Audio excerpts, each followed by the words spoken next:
اس حدیث کے اندر اللہ کے نبی پیارے حبیب صلی اللہ علیہ وسلم نے فرمایا کہ جو شخص کسی مسلمان کو دنیا کی مصیبت سے چھڑا لے، اللہ تعالیٰ اس کو قیامت کے مصیبتوں سے چھڑا دیں گے۔ جو کسی کو دنیا کی مصیبتوں سے نکالے گا، کسی مسلمان کو دنیا کی مصیبت سے نکالے گا، اس کی مصیبت کو آسان بنائے گا، اللہ تعالیٰ قیامت کی مصیبتوں سے اس بندے کی جان چھڑا دیں گے، بچا لیں گے۔ جانیں گے۔ اور جو شخص کسی غریب انسان کو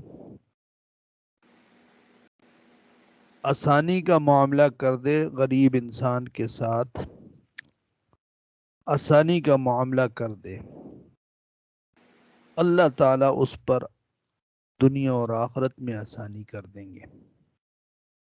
یعنی مسلمان کبھی غریب بھی ہوتا ہے، کبھی اس کے پاس مال پیسہ نہیں ہوتا، ضرورت مند ہوتا ہے آپ ہیں؟ اور پریشان ہوتا ہے، یس۔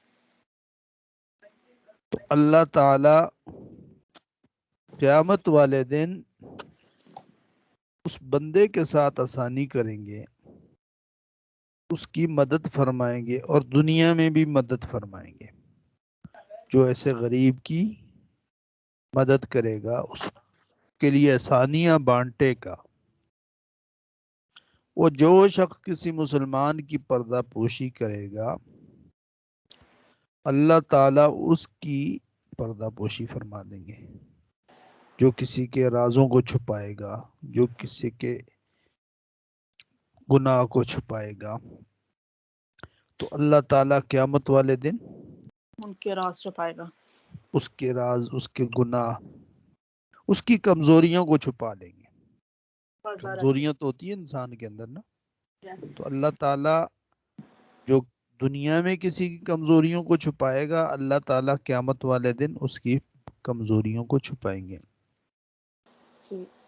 اور پھر آگے فرمایا بڑی پیاری بات اللہ کے نبی صلی اللہ علیہ وسلم نے فرمائی کہ جب تک بندہ اپنے مسلمان بھائی کی مدد میں لگا رہتا ہے، اس کے کام آتا رہتا ہے، اس کی ہیلپ کرتا رہتا ہے، اللہ تعالیٰ اس کی بھی ہیلپ کرتے ہیں، اس کی بھی مدد کرتے ہیں، اس کے کام میں بھی لگے رہتے ہیں۔ یعنی اللہ تعالیٰ اس بندے کو کبھی اکیلا نہیں چھوڑتے جو دوسروں کی مدد کرتا ہے، دوسروں کی ہیلپ کرتا ہے، دوسروں کے لیے آسانیاں بانٹتا ہے، تو اللہ تعالیٰ اسے بندے کے لیے بھی آسانیاں بانٹ دیتے ہیں۔ بہت پیاری حدیث ہے، اس کو ہمیشہ یاد رکھنا چاہیے۔